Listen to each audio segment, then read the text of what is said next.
everyone, Tyler Grant here with Grant Tactical Training, and today I'm at Thor Global Defense Group's Pro Shop and training facility in Van Buren, Arkansas. If you haven't checked it out, you can come on out. They got gear, guns, suppressors, and a lot more. So if you haven't checked it out, you need to come on down.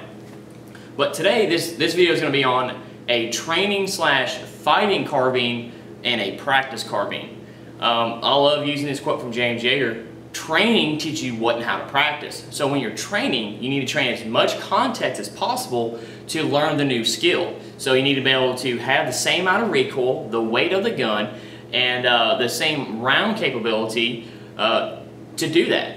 So but I do like what Yeager says on if it makes or break you going to the course, yeah, use a 22. But if you can, you train as much context as possible.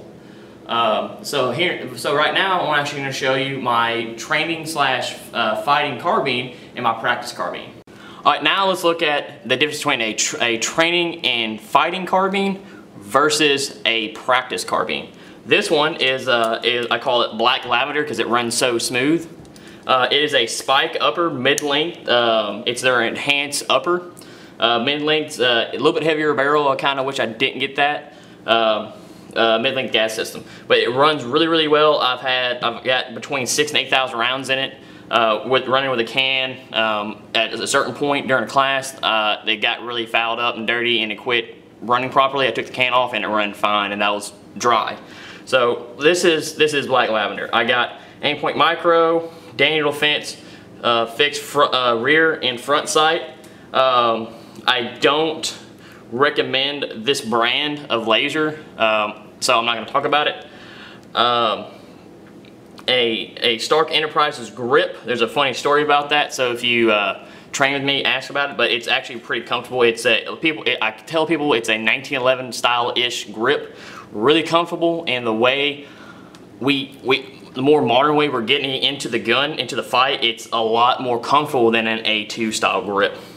On the back here, all I have is the new scout light from Surefire, which is LED to IR. It's the one Solcom just picked up, but I got it before they did, so I'm not saying they did it after me, but what's up. But on here, I have the AAC Mini 4 suppressor with a silicone grip to help with the IR signature of the can. When it heats up and you look at it in night vision, it glows like a glow stick. But it also helps if you touch your leg, you can touch it with your hand, it won't burn you. I got the Magpul front rail sling attachment and the sling rail attachment too. I'm a big fan of the new MS3 Magpul sling, and I have the Magpul stock here. This gun works really great. Oh, also I got the Troy battle rail. I believe it's 11-inch. It's really good. It's not a lot of rail. You can still get your hand around it, and you can put rail where you need it at, which I actually prefer for putting extra accessories or anything else on it. Alright, now let's talk about my practice carbine. This is an M&P 1522. It's the second generation, and it actually runs really well. It's the one I recommend. If you have the first gen, I believe there's a recall, send it back. But I have this gun set up as close as possible to my fighting and training gun. I just have a primary arms micro dot. It works really well, and it's fine and it's great for 22s. I have a VTAC light mount and a Phoenix light, really close to how I have the Surefire. I just have a Midwest Industries sling attachment right here.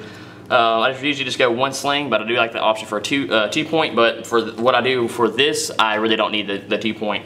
Other than that, it's pretty stock, but oh yeah, the suppressor, I have a 100-count arms suppressor. It's the Guardian series, and it works really well. You can take it apart and clean it. It's a really great suppressor. These guns run. I actually do recommend, higher quality ammo than just the bulk pack, because these can be a little picky. But I run the CCI, just the regular 22 ammo, and it runs great. If you're running the Gemtech ammo, the suppressor ammo, this gun loves it. This gun doesn't care for the CCI quiet, it doesn't cycle, but the Gemtech quiet stuff is good to go. So let's actually go out on the range, and I'll show you what drills I do with this gun that you can do exactly with this gun. Alright, now I'm going to show you the same drills you can practice with a practice carbine that you can with a training or fighting carbine. I got my friend Chris here from Thor Global Defense Group. If you need any gear, guns, or anything like that, give that man a call. But he's going to give me a few simple commands. On command of up, I'm going to be putting in between 2 and 5 rounds into a high center chest area. If he calls out a number, I'm going to put one single shot inside that number, hit or miss. So Chris, just whenever you're good. Up. Up. Up. 2.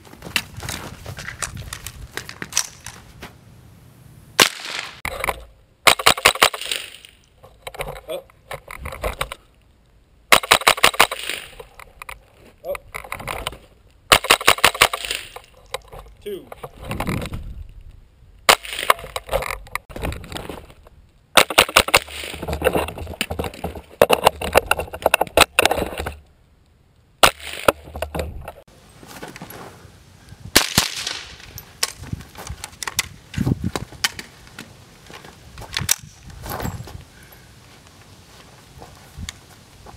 As you can see, with a simple training partner here from Chris, I'm able to still do the same thing as I'm able to do with a fighting or training carbine that I can with a practice one.